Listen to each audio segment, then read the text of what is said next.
Vous pensez connaître les plus grands braquages de l'histoire. Oubliez les films hollywoodiens.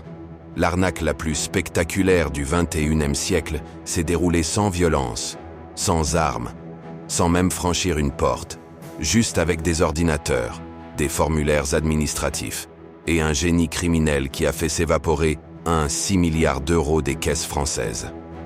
L'arme du crime? De l'air. Littéralement.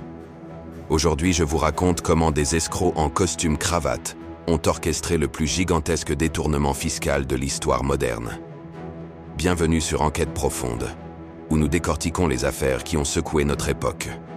Je suis votre guide dans cette plongée au cœur d'un système que peu comprennent, mais que certains ont exploité avec une précision chirurgicale absolument terrifiante. En 2005, l'Union européenne lance une révolution environnementale. Pour combattre le réchauffement climatique, elle crée le marché du carbone. Le concept paraît brillant.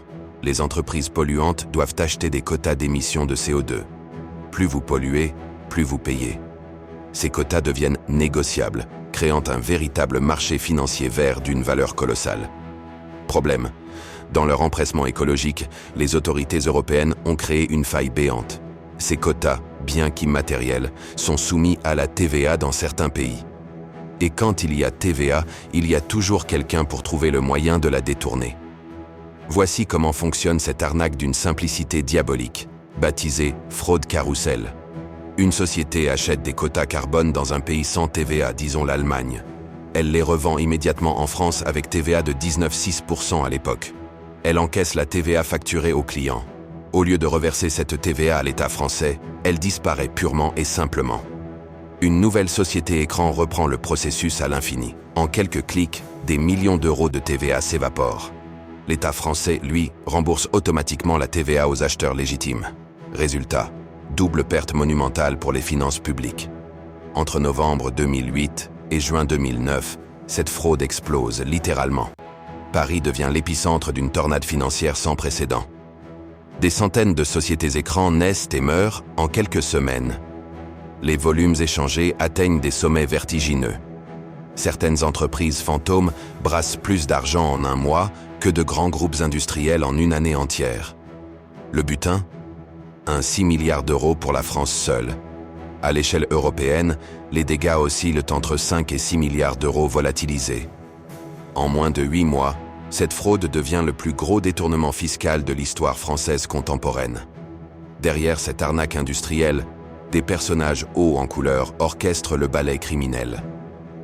Arnaud Mimran, l'homme au Rolex en or, amateur de jets privés et de voitures de collection hors de prix. Ce faux trader du 16e arrondissement parisien orchestre une partie de la fraude avec un culot absolument sidérant. Marco Mouli, l'escroc bling-bling qui ne peut s'empêcher de raconter ses exploits devant les caméras. Ami des célébrités, il transforme le crime financier en véritable spectacle médiatique permanent. Sami Souyed, businessman mystérieux, dont l'assassinat brutal en 2010 témoigne des enjeux mortels de cette affaire tentaculaire. Ces hommes, et des dizaines d'autres complices, forment un réseau sophistiqué mêlant expertise financière pointue et criminalité organisée internationale.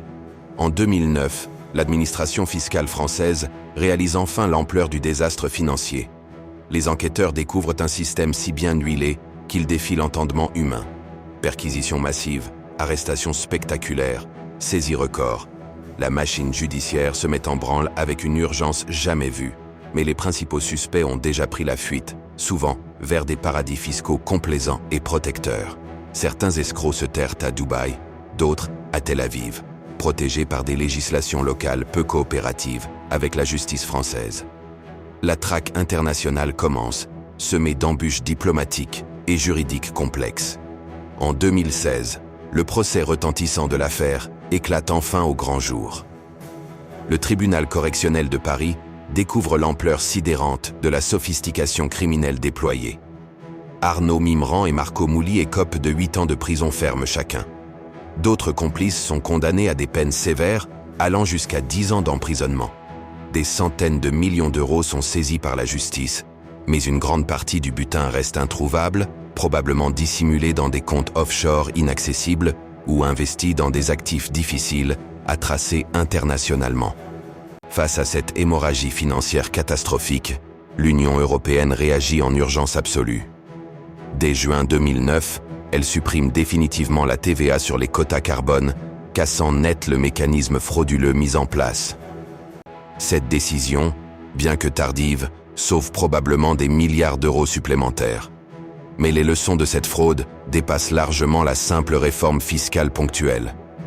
Elle révèle la fragilité inquiétante des systèmes administratifs face à la créativité criminelle débordante et la nécessité vitale d'anticiper les failles dans tout nouveau mécanisme financier innovant. Cette affaire marque un tournant historique majeur. Elle démontre qu'à l'ère numérique contemporaine, les plus grands crimes ne nécessitent ni violence ni effraction physique. Quelques lignes de code informatique, des failles réglementaires exploitées et une organisation criminelle suffisent à détourner des milliards d'euros. 1. 6 milliards d'euros représentent l'équivalent du budget annuel de 35 hôpitaux publics, de 60 lycées entièrement équipés ou de milliers de logements sociaux urgents. Ces sommes astronomiques, parties définitivement en fumée, illustrent parfaitement le coût réel et dramatique de l'ingéniosité criminelle sur les finances publiques françaises. L'arnaque de la taxe carbone nous enseigne une vérité profondément troublante. Dans notre monde hyper-connecté actuel, les plus grands dangers ne viennent plus des rues sombres et dangereuses, mais des bureaux feutrés climatisés et des serveurs informatiques silencieux. Elle prouve indéniablement que derrière chaque innovation technologique, même vertueuse écologiquement, se cachent des opportunités criminelles pour ceux qui savent parfaitement les exploiter sans scrupule.